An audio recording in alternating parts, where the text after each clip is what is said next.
Bonjour, c'est Legal Tech Inside, votre rendez-vous de l'innovation et je suis en compagnie d'Olivier Guillot, cofondateur de EID Domains. Olivier, bonjour. Bonjour Arnaud. Quels sont les enjeux juridiques du Web3 ?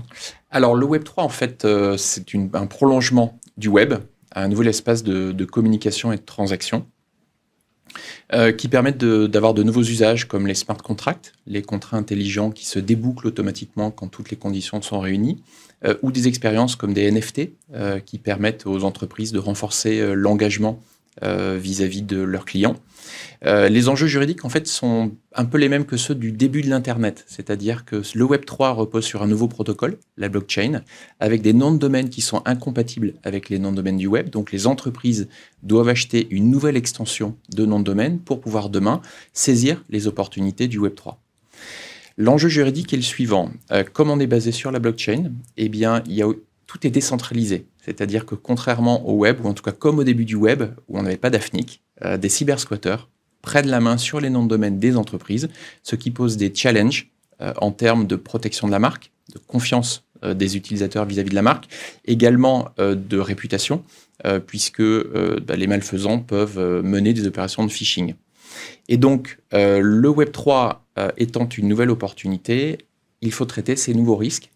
Alors, chez EID Domains, on a développé une offre qui est une offre clé en main, une offre technologique. C'est une boîte à outils qui est mise à disposition des directeurs juridiques, des RSSI et des conseils des entreprises et qui permet en fait déjà d'identifier le risque, c'est-à-dire de mener une analyse rigoureuse de disponibilité des noms de domaine, d'identifier les noms de domaine également qui sont cybersquattés, ensuite de réduction des risques, c'est-à-dire que nous allons pouvoir déposer pour le compte de nos clients les noms de domaine disponibles et agir contre le cybersquatting. Dans la plupart des cas, le cybersquatting est à vocation spéculative. Ce sont des investisseurs qui achètent les noms de domaine des marques pour les revendre avec profit. Donc la première étape, ça va être de bloquer la vente. Il y a des places de marché qui existent aujourd'hui, places de marché de vente de noms de domaine sur le marché secondaire. Il est possible d'interdire la vente des noms de domaine cybersquattés sur ces places de marché. Ça va être notre première action. Alors concrètement, comment ça fonctionne ? Alors concrètement, automatiquement, le système va contacter les places de marché sur la base des éléments de preuve fournis par nos clients, donc la titularité de la marque, pour bloquer la vente. Donc le cybersquatter va se retrouver sans perspective de profit, avec des coûts qui, eux, vont continuer à courir, puisqu'en fait, chaque année, le cybersquatter doit payer des redevances pour renouveler les noms de domaine. Donc là, le cybersquatter sera bien embêté.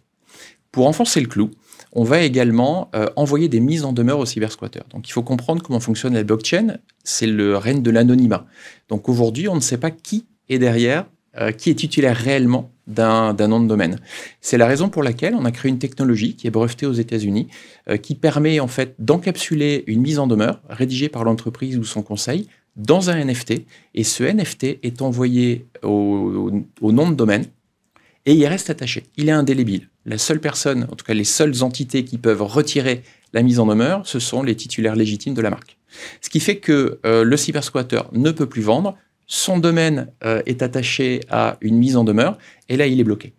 Du coup, on lui met à disposition une plateforme anonyme, un peu comme un lanceur d'alerte, qui lui permet d'entrer en négociation avec nous, et nous agissons pour le compte de la marque pour arriver à réduire le prix de vente du nom de domaine. Et donc, les résultats que l'on a aujourd'hui sont assez spectaculaires, puisqu'en fait, en moyenne, les noms de domaine que nous avons à récupérer sont de l'ordre... Enfin, on arrive à diminuer de 98% le prix demandé initialement par le cybersquatter avant notre intervention. C'est assez considérable. C'est considérable. Et donc, en fait, cette deuxième étape étant aboutie, on récupère le nom de domaine. Et la troisième étape pour instaurer la confiance, on va intégrer dans la blockchain un enregistrement qui garantit aux futurs utilisateurs du Web3 que le nom de domaine appartient bien au titulaire de la marque. Donc c'est un sceau, EID Domain, qui est accessible à tout le monde et qui va permettre de préserver la confiance. Et comme il peut y avoir beaucoup de noms de domaine et que les entreprises n'ont peut-être pas envie d'acheter tous les noms de domaine de leur marque qui sont disponibles, on propose également un service de monitoring qui va surveiller les évolutions des noms de domaine qui ne sont pas rendus disponibles auprès de la marque et vérifier s'il n'y a pas de phishing, d'actions malveillantes, de contrefaçon autour de ces noms de domaine pour ensuite permettre aux entreprises, de la même manière, de pouvoir éventuellement bloquer des ventes ou récupérer les noms de domaine via ce qu'on appelle les NFT contacts, ces mises en demeure qui sont envoyées par NFT. Donc, en résumé, vous agissez pour protéger les marques sur le Web3 ? Exactement, c'est une boîte à outils qui permet en toute autonomie à nos clients et à leurs conseils de protéger leurs marques sur leur Web3 avec un budget prédéfini, donc pas de surprise, et une efficacité désormais prouvée. Aujourd'hui, quelle est votre actualité ?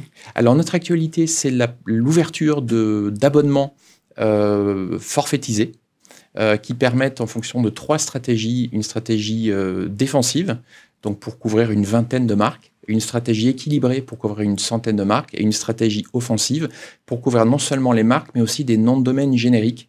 Donc, nos clients peuvent toujours acheter à l'unité sur notre site internet et peuvent également prendre des abonnements pour avoir plus de marge de manœuvre budgétaire.